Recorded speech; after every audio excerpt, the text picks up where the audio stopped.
Halo, Assalamualaikum warahmatullahi wabarakatuh. Kembali lagi dengan saya, Handika Wahyu Pratama. Pada kesempatan ini, saya akan membahas mengenai uji tuai ANOVA dengan menggunakan SPSS. Nah, bagi teman-teman yang masih penasaran, bagaimana caranya melakukan pengujian tuai ANOVA dengan menggunakan SPSS, maka akan saya bahas pada kesempatan ini. Oleh karena itu, simak dari awal sampai akhir. Jangan lupa juga untuk klik subscribe, like, and comment, serta nyalakan lonceng notifikasinya supaya tidak ketinggalan video dari saya. Sebelum melakukan pengujian tuai ANOVA, kita siapkan data terlebih dahulu. Nah, di sini ada data sebagai berikut. Terdapat 3 variabel, ada erosi, lahan, dan juga longsor. Kemudian di sini terdapat pertanyaannya, apakah ada perbedaan atau perbandingan antara hasil erosi terhadap penggunaan lahan dan kejadian longsor? Di sini artinya lahan dan longsor merupakan fix faktornya, sedangkan erosi merupakan variabel dependennya atau variabel yang dipengaruhi. Persyaratan untuk pengujian tuai ANOVA adalah variabel dependennya harus merupakan data numerik, sedangkan variabel independennya, fix faktornya merupakan data kategorik. Nah, di sini erosi merupakan data numerik karena dapat diukur dengan angka. Nah, sedangkan lahan dan longsor merupakan data kategorik. Nah, data kategorik terdapat ada 2, yaitu data nominal dan juga ordinal. Nah, kalau ordinal itu digunakan apabila ada tingkatan-tingkatan dalam data itu. Misalnya adalah tingkat pendidikan pada suatu wilayah, maka itu menggunakan data ordinal. Sedangkan pada data ini menggunakan data nominal. Kemudian kita kopikan saja, kita paste di SPSS-nya.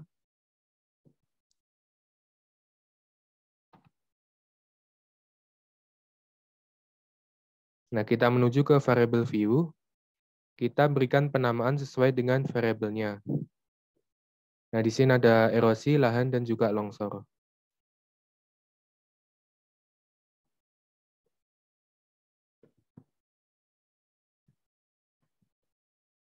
Kemudian kita berikan penamaan datanya sesuai dengan jenis datanya, yaitu data numerik, kemudian data nominal, dan juga data nominal. Nah, karena lahan dan longsor merupakan data kategorik, maka kita berikan pengkategoriannya.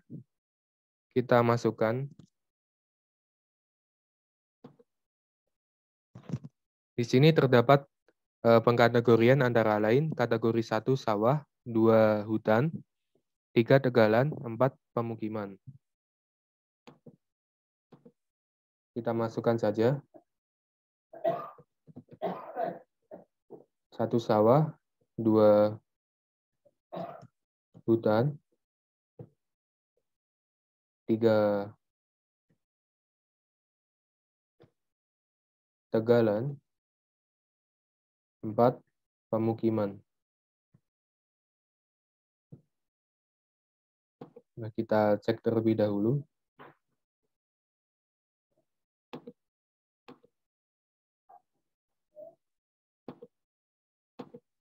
Kita klik OK.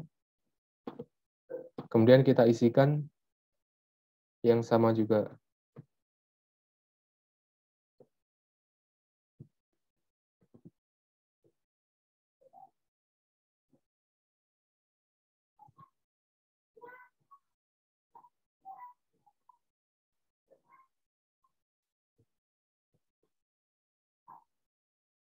Kita klik OK.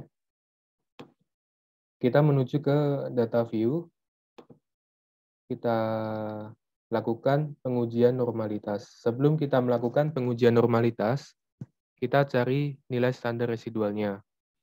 Caranya, klik Analyze, general linear model, univariate, kita masukkan dependent variable, yaitu erosi. Kemudian lahan dan fixed factor, lahan dan longsor ke fixed factor. Kita save, checklist standardized, continue, oke. Abaikan outputnya, kita mendapati nilai standar residualnya. Nilai inilah yang kita ujikan pada uji normalitas. Caranya analyze, descriptive statistic, explore. Kita masukkan nilai standar residualnya ke dependent list. Kemudian kita plot, normality plot with test. Kemudian kita checklist juga histogram apabila ingin melihat histogramnya. Continue, lalu oke.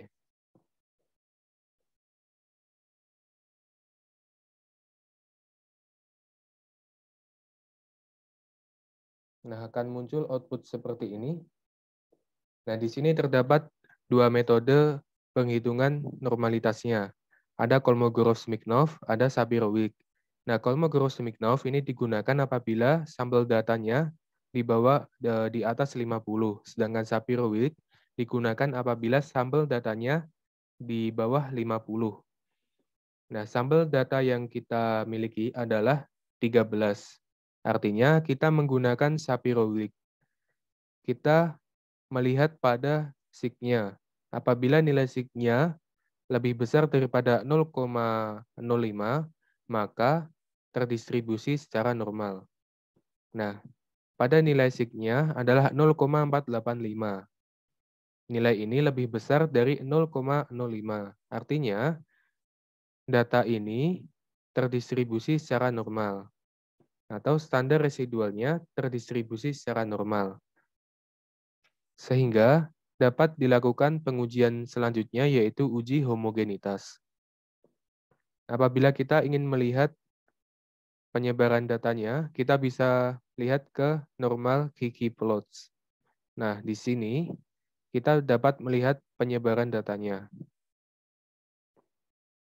Nah, caranya untuk memasukkan tes normalitasnya ke dalam laporan adalah kita klik kanan copy, kita pastekan pada laporannya. Nah, seperti ini. Kemudian kita berikan keterangan seperti ini. Untuk selanjutnya, kita akan melakukan pengujian homogenitas. Caranya, klik Analyze, General Linear Model, Univariate, kemudian kita klik Plots, kita masukkan lahan ke horizontal axis, kemudian longsor ke separate line, kita add, kemudian continue, lalu kita klik Save, checklist standardize-nya, kita klik Continue, kemudian kita klik Estimate Marginal Means, kita masukkan semuanya ke Display Min4, kemudian kita Continue, lalu kita klik Option, kita checklist Homogeneity, Descriptive Statistic, Contrast Coefficient Matrix, kemudian kita klik Continue. Lalu kita klik OK. Maka akan muncul output seperti ini. Nah, untuk melihat tes homogenitasnya, kita dapat melihatnya ke Levens Test of Variance. Nah, di sini apabila nilai signifikannya lebih besar daripada 0,05, maka variabel tersebut adalah homogen. Nah, pada pengujian ini nilai signya di atas 0,05. Maka dapat disimpulkan bahwa variabel tersebut adalah homogen. Untuk memasukkannya sama, kita klik copy, kemudian kita paste ke laporannya.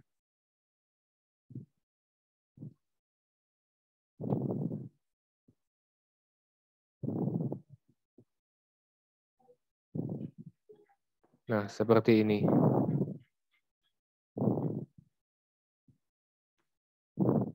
Terus diberikan keterangan di bawahnya seperti ini.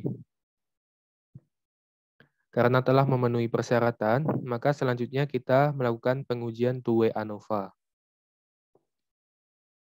Caranya, kita tinggal lihat pada outputnya, yaitu pada test of between subject effect.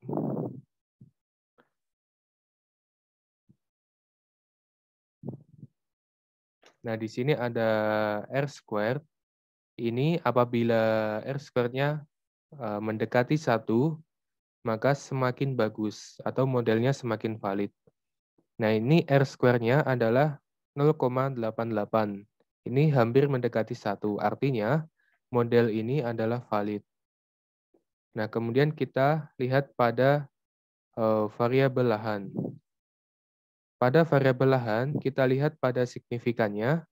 Apabila signifikannya kurang dari 0,005, maka terdapat perbedaan yang signifikan variabel erosi ditinjau dari lahan. Nah, di sini signifikannya adalah 0,292. Artinya di bawah dari 0,005. Sehingga tidak terdapat perbedaan yang signifikan di dependent variable erosi ditinjau dari variabel lahan. Sedangkan untuk longsor, karena nilai signya di bawah 0,005, maka dapat disimpulkan terdapat perbedaan yang signifikan variabel erosi ditinjau dari variabel longsor. Nah, di sini ada intercept.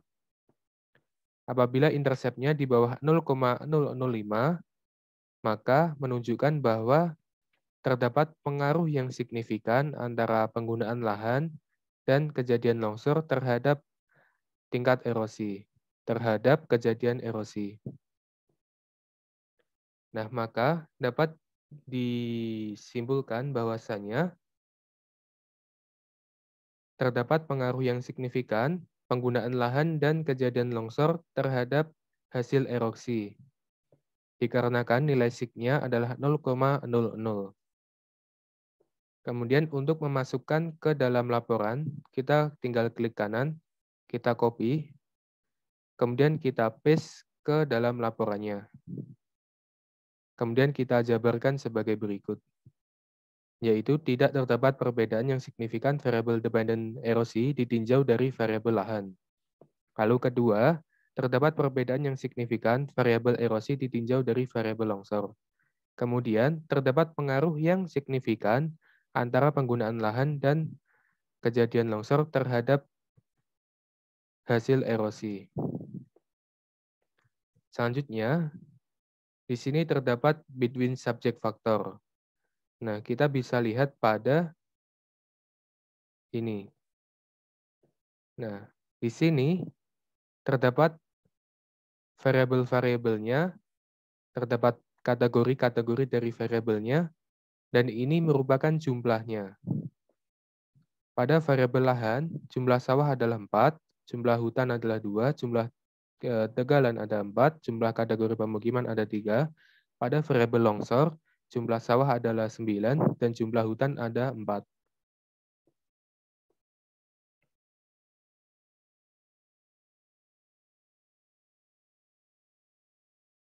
Nah, kemudian dijabarkan seperti ini.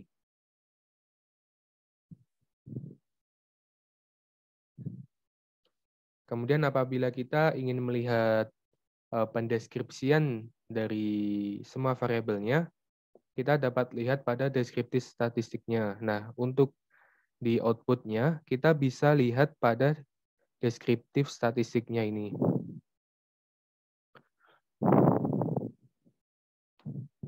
Nah, di sini sudah lengkap, ada rata-rata dan juga jumlahnya. Tinggal kita masukkan ke dalam laporannya.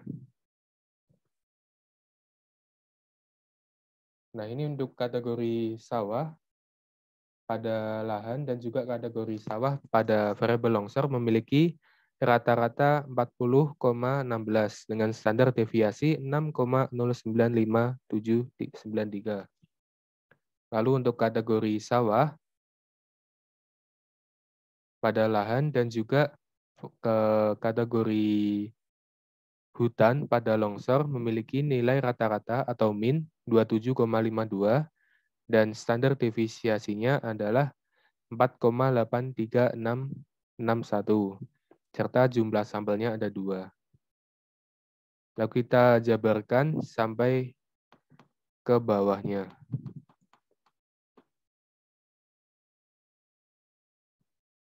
Kemudian kita juga jabarkan keseluruhan dari data-data tersebut.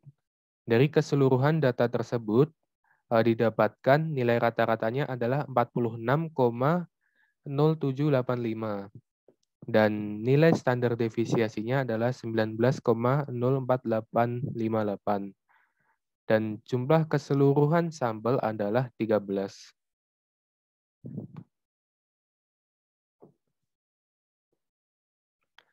Nah, apabila memenuhi pengujiannya, maka kita langsung lanjut ke uji post hoc. Untuk melakukan uji post hoc, caranya adalah kita klik Analyze, General Linear Model, Univariate, kemudian kita masukkan pada post hoc, kita masukkan seluruh variabelnya, kemudian kita checklist salah satu metodenya. Di sini saya gunakan metode Tukey. Kita klik Continue, kemudian kita klik OK. Lalu kita menuju pada post hoc testnya.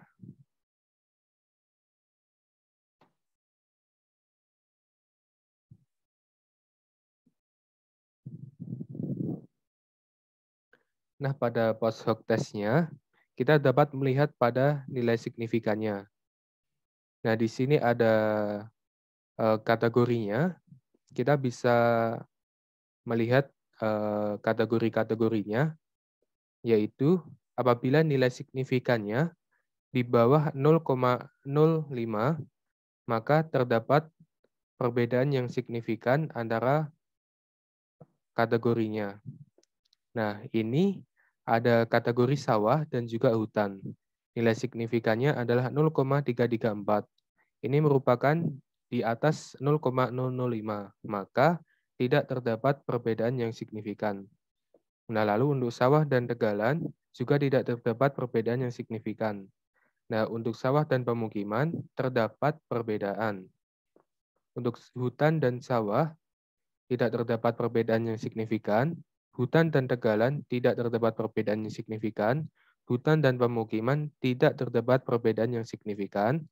Tegalan dan sawah tidak terdapat perbedaan yang signifikan. Tegalan dan hutan tidak terdapat perbedaan yang signifikan. Tegalan dan pemukiman tidak terdapat perbedaan yang signifikan. Pemukiman dan sawah terdapat perbedaan. Nah, pemukiman dan hutan tidak terdapat perbedaan yang signifikan. Pemukiman dan tegalan tidak terdapat perbedaan yang signifikan. Nah, apabila kita ingin melihat dengan mudah, kita bisa masuk ke homogeneous subject. Nah, apabila ini terpisah, ini di kolom 1, kemudian ini di kolom 2, maka terdapat perbedaan. Apabila ini di kolom 1, kemudian ini juga di kolom 1, maka tidak terdapat perbedaan. Nah, di sini yang terdapat perbedaan signifikan hanya untuk kategori pemukiman. Kemudian kita bisa kopikan, lalu kita masukkan ke laporan yang akan kita buat. Nah, seperti ini kemudian dijabarkan per kategorinya. Nah, kurang lebih seperti ini penjabarannya. Maka setelah dilakukan pengujian dari TUE ANOVA, tahap-tahapnya hingga pengujian post hoc, maka didapatkan kesimpulan antara berikut, yaitu pertama, tidak terdapat perbedaan antara hasil erosi terhadap penggunaan lahan. Yang kedua, tidak terdapat perbedaan antara hasil erosi terhadap kejadian longsor. Yang kedua, terdapat perbedaan antara hasil erosi terhadap kejadian longsor. Kemudian yang ketiga, penggunaan lahan dan kejadian longsor keduanya memiliki pengaruh yang signifikan terhadap hasil erosi. Nah, pada penyusunan makalah ini, saya menyadari bahwa banyak kekurangan dan juga kesalahan-kesalahan. Maka, saya berharap masukan-masukan dan juga saran guna membangun kualitas dari pembuatan video ini sehingga akan bermanfaat terutama pada bidang geostatistik. Sekian dari saya dan terima kasih.